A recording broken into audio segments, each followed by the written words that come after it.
Hey, what's going on? This is the Knicks State of Mind podcast. I'm your host, Quis, joined by my co-host, Inf.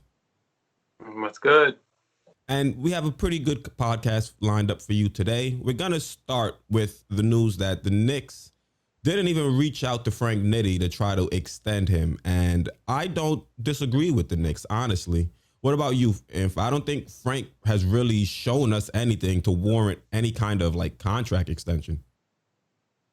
No, I mean, if this was the route that we were going to take, then we should have traded him when his stock was still high. Because now what's going to happen is chances are he's going to get contracts from all these other teams since he's a restricted free agent. And the Knicks might end up just matching their offer, which we could have just reached out to him, given and lowballed him a little bit.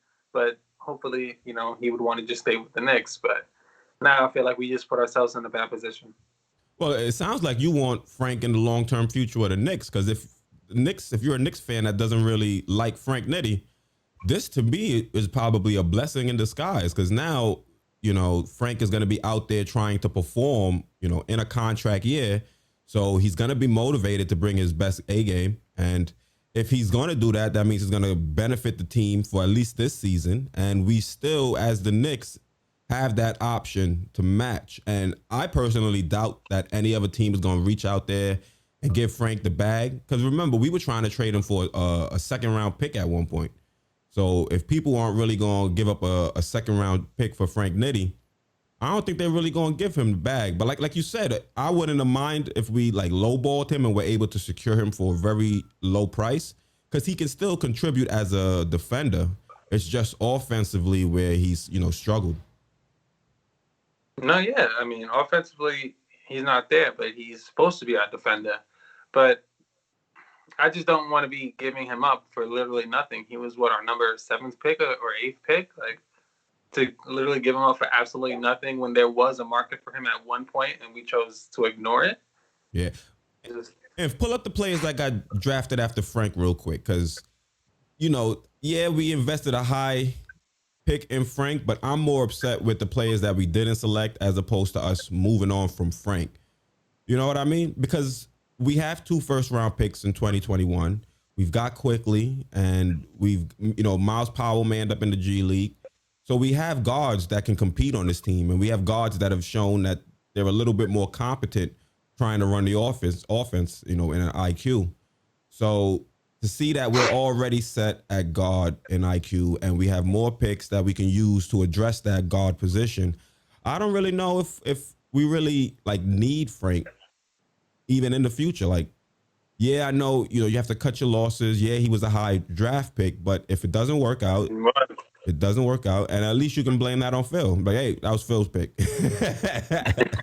I mean, some of the notable players that were drafted after him, oh, damn. Donovan Mitchell, Bam Adebayo, John Collins, Jared Allen, even Kyle Kuzma, OG Anunoby, who just got an extension. Yeah, we're going to talk about them in a little bit. Jared, pretty much a lot of players that got extensions were drafted after Frank. Yeah, because this is the window for those players in their 4th year. This is the window for them to either be extended or they're going to hit restricted free agency. So, all those players that were drafted after Frank, that stings to me a little bit more than Frank not turning out to be what we had expected.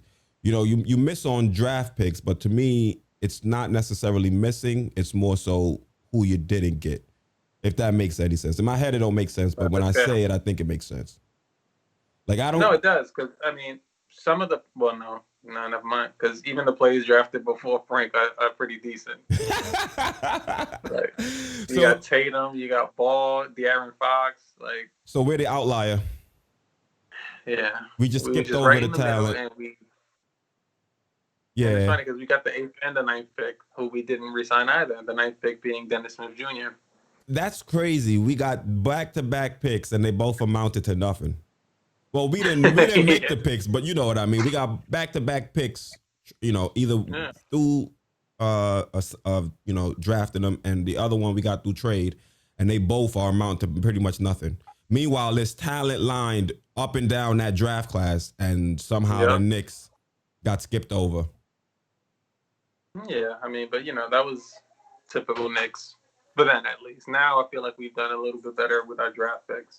Trying to right the ship, yeah. And you've seen that with IQ. IQ came in and he's looked more competent than Frank has throughout his entirety of his career. I mean, I know Frank looked pretty decent, the first few games right before they shut everything down. But since then, we really haven't got to see enough of him. And Frank is constantly injured. It's like, bro, how are you going to legitimately want to be a starter on this team if you can't even stay on the court? No, I agree. I mean, I remember when he called himself the French Prince.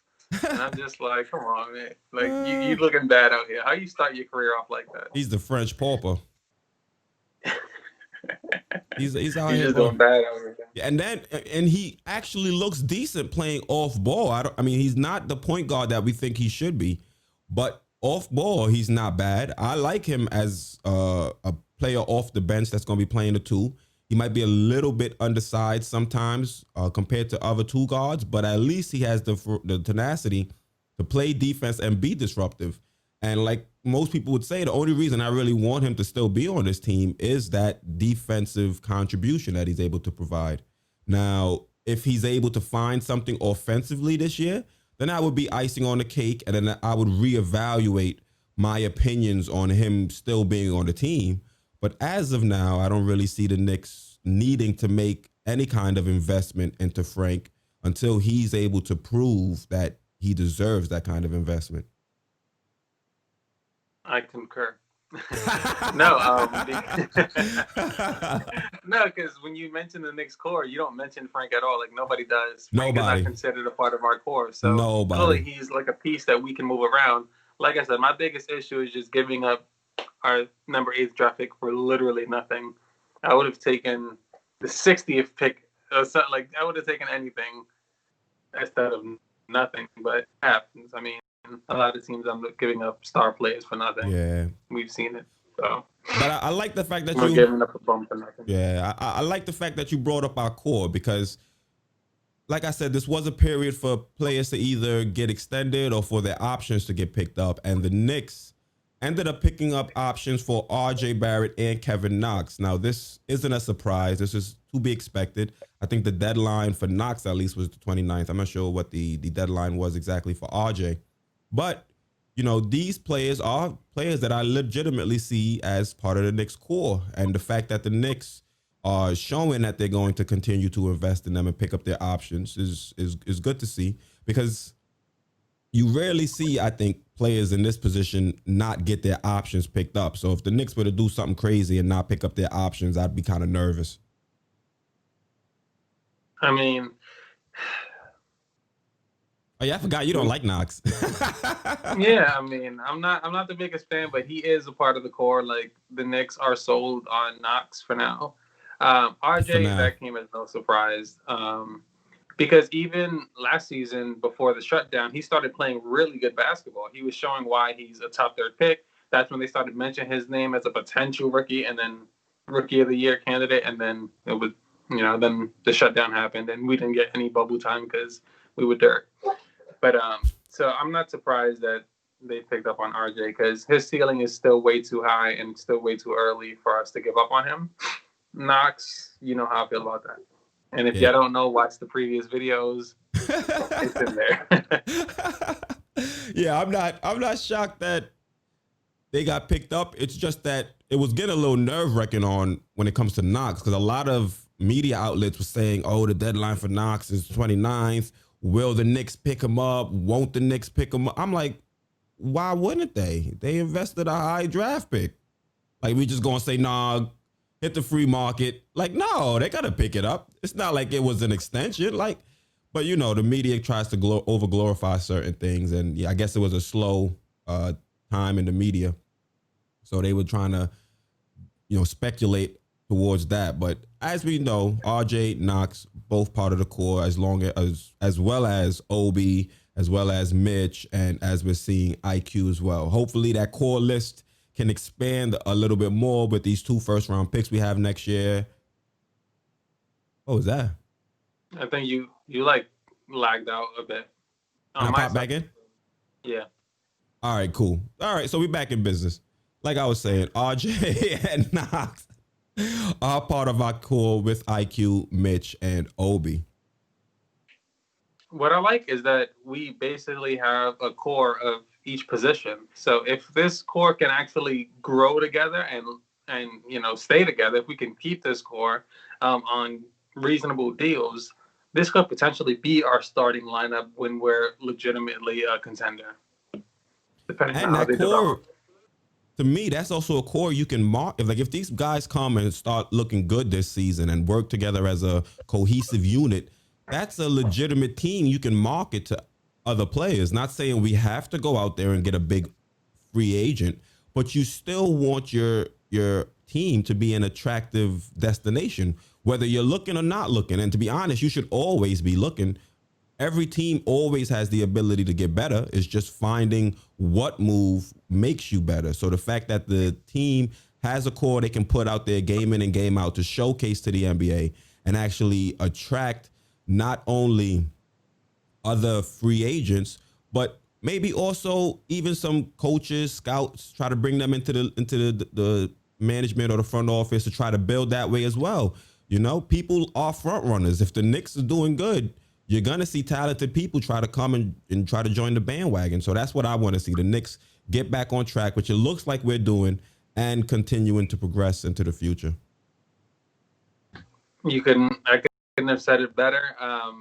As long as it's strictly off free agency, as long as it's not like, oh, you know what, I'm a superstar, I want to go to the Knicks now because they're killing, so trade me. Mm-hmm. No, you want to come to the Knicks while we're doing good, wait till the off season. Facts. Like, we're not giving up any core because that just defeats the purpose, like we spoke about Exactly. with the Melo deal. Like, Mm-hmm. just wait till off season and then make the moves that you got to make. But I don't want to see any trades with any of these five names popping up unless it's Kevin Knox, because that's fine. But aside from that, let's keep our core. Let's see what they can do. Let's give them at least 2 to 3 years to play together before we start exploring any other options like that. Uh huh. Uh huh.